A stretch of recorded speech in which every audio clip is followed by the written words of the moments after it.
Oke teman-teman, jumpa lagi di vlog saya ini. Kebetulan kita akan masang gantungan kopel. Kita ukur dulu diameter asnya untuk menentukan pipa yang untuk mendorong bearingnya supaya tidak lecet. Nah ini kita udah ukur ada 3 cm, pipanya berdiameter 3 cm lubang dalamnya.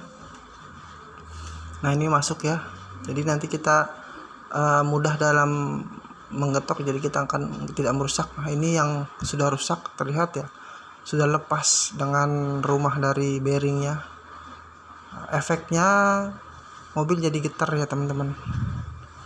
Oke, ini kita akan ganti. Nah sebelumnya kita kasih grease terlebih dahulu supaya licin, jadi tidak akan membuat gores nantinya dan memudahkan kita untuk memasang atau membukanya kembali nantinya. Oke, nah ini kita sudah beri grease, lalu kita pasang ya. Kita safety dulu pakai sarung tangan. Oke, ini adalah ringnya, ini adalah bautnya untuk memasang, menggabungkan dengan cross jointnya. Ini adalah ringnya. Nah ini ringnya di bagian luar ya, nanti kita pasang di bagian luar. Jadi dia juga akan mengunci, menutup dan melindungi dari debu nantinya ya. Oke, kita pasang. Pertama kita masukkan dulu aja ke asnya ini. Nah kita nanti akan getok. Sebelumnya kita siapkan dulu untuk alas di bawahnya, di bawah propeller shaftnya, as kopelnya, dengan menggunakan balok supaya bearingnya itu tidak tidak tersentuh langsung ke tanah, jadi ada space. Nah ini seperti ini, nah kelihatannya, jadi menggantung bearingnya supaya tidak tertekan, karena bearingnya itu kan di tengahnya, di pinggir-pinggir itu kan karet ya. Nah ini kita getok aja pelan-pelan dan rata ya, supaya tidak miring, jadi nanti bagus dalam pemasangan dan rata ya teman-teman ya. Nah ini kita coba lihat dari depan seperti ini. Nah ini kita getok lagi teman-teman ya, pelan-pelan aja getoknya. Oke, pukul sisi kanan, sisi kiri, atas bawah, semuanya dipukul dengan rata, jangan sampai hanya satu sisi aja yang digetok ya teman-teman. Nah ini kita pastikan rata. Nanti juga akan ketika udah masuk nanti akan kepres sendiri teman-teman ya, dengan menggunakan mur dari propeller shaft yang tadi itu, nanti akan terdorong ke dalam bearingnya ya teman-teman. Jadi teman-teman gak usah takut nanti kurang ke dalam atau gimana, nanti juga akan terdorong oleh mur tersebut ya teman-teman ya. Ini kita untuk memastikan aja ini udah masuk dan lurus ya teman-teman, jadi lebih yakin bahwa ini udah pas ya. Oke, nah efeknya dari gantungan kopel ini yang rusak adalah ketika di mobil matic akan terasa jeduk ya teman-teman, ketika kita mengoper dari P ke R ataupun dari R ke N dan ke D ya. Jadi kita ketika mengoper gigi matic akan ada sedikit hentakan ya teman-teman, karena ini menghubungkan dari mesin ke diferensial belakang ya teman-teman ya. Jadi ada hentakan ketika ini dalam kondisi rusak teman-teman ya. Kemudian jika dibawa lari kencang di tol atau di kecepatan tinggi juga dia akan bergetar mobilnya teman-teman ya. Nah ini kita udah pasang, kita tinggal pasang as yang depan yang menghubungkan ke karet Wibo yang sebelumnya sudah saya pasang. Nah ini kita coba pasang. Nah ini ringnya ya teman-teman ya, kita coba buka dulu. Nah ini ringnya, masukkan dulu ringnya, kemudian kita sambungkan dengan propeller shaft yang bagian depannya teman-teman ya. Oke, ini masangnya bebas teman-teman, tidak ada topnya, tidak ada ininya. Jadi karena dia berputar ya, kita pasang aja karena tidak ada gigi ompong atau gigi yang kosong. Jadi dia rata ya teman-teman ya, bisa masuk ke semua posisi teman-teman. Nah ini kita coba getok dulu. Biasanya kan ada gear yang as yang ketemu dengan temennya itu atau ketemu dengan pasangannya ada topnya ya. Ini nggak ada ya teman-teman, jadi bebas buat memasangnya. Kita getok aja agak sedikit masuk, nanti juga sebenarnya akan terdorong sendiri oleh mur yang nanti kita akan pasang untuk mengencangkannya ya.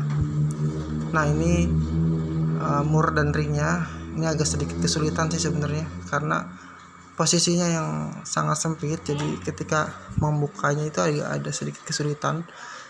Teman-teman sabar aja, jadi cari posisi yang enak supaya murnya dapat masuk dengan mudah ya teman-teman ya. Nah ini kita pasang dulu.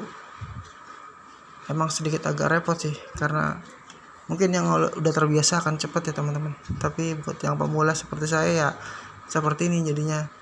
Banyak belajar ya teman-teman ya. Nanti teman-teman juga bisa belajar dari video-video dari saya, juga banyak kesalahan-kesalahan yang bisa jadi bahan pembelajaran teman-teman dalam mengkoreksinya nanti ya. Nah ini sambil kita lihat, nah kita pasang, gunakan tangan terlebih dahulu ya teman-teman ya, supaya memastikan mur itu lurus atau pas di dratnya ya. Karena prinsipnya kalau udah masuk separuh atau diputar dengan tangan itu ringan, berarti mur itu lurus ya teman-teman.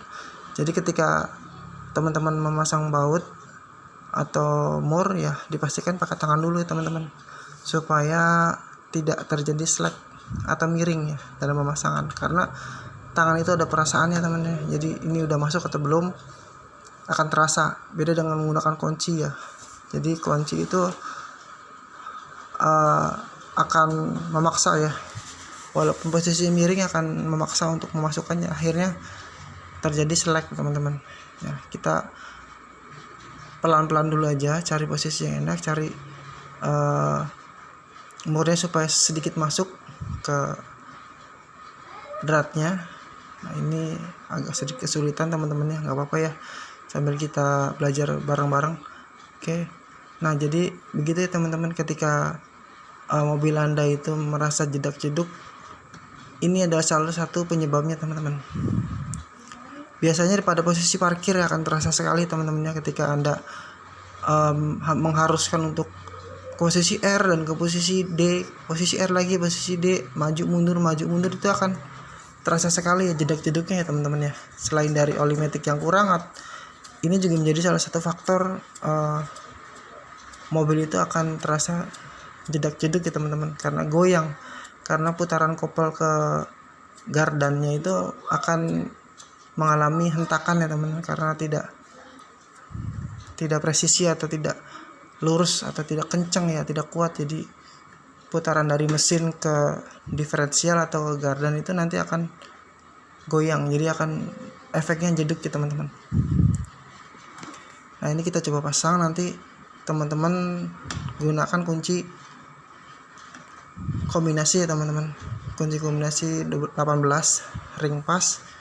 Nah ini karena kalau kita gunakan kunci pas nggak akan bisa, kita menggunakan kunci ring biasa juga nggak akan bisa, karena lekukan dari kunci ring biasa itu akan terlalu tajam ya.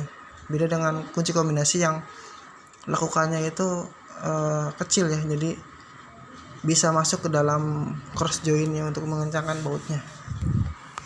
Nah ini kita coba kencangkan sampai mentok ya, nanti juga akan terasa mentok sampai ring yang tadi itu tidak ikut berputar dengan ini apa teman-teman, tidak ikut berputar dengan bearing dalamnya ya, bukan bearing dalam ya, bearing luar ya. Jadi udah ngepres dengan bearing, jadinya ring yang tadi yang lebar itu udah ngepres dengan bearing karena dipres dengan mur yang tadi teman-teman ya. Oke. Nah ini nanti teman-teman bisa kencangkan aja langsung nanti, atau bisa menggunakan martil atau palu ya untuk mengencangkan, untuk memastikan bahwa ini benar-benar kencang, karena kekuatan putarannya itu lumayan ya, torsinya dari putaran kopel ini lumayan, apalagi teman-teman di kecepatan tinggi ini akan membutuhkan tenaga besar ya untuk memutarnya. Jadi usahakan teman-teman sekencang-kencangnya ya untuk mengencangkan murnya ya. Kalau ada pakai kunci torsi teman-teman, tapi kalau tidak ada ya getok aja teman-teman ya, pakai palu ya, getok aja pelan-pelan menggunakan palu, atau kalau bisa teman-teman bisa pakai tanggap ya untuk memegang dari kopelnya supaya tidak bergerak ya. Nah, ini nanti teman-teman bisa aplikasikan di mobil teman-teman ya. Nah, sebelumnya yang agak kesulitan dari menurunkan kopel ini knalpot ya teman-teman. Jadi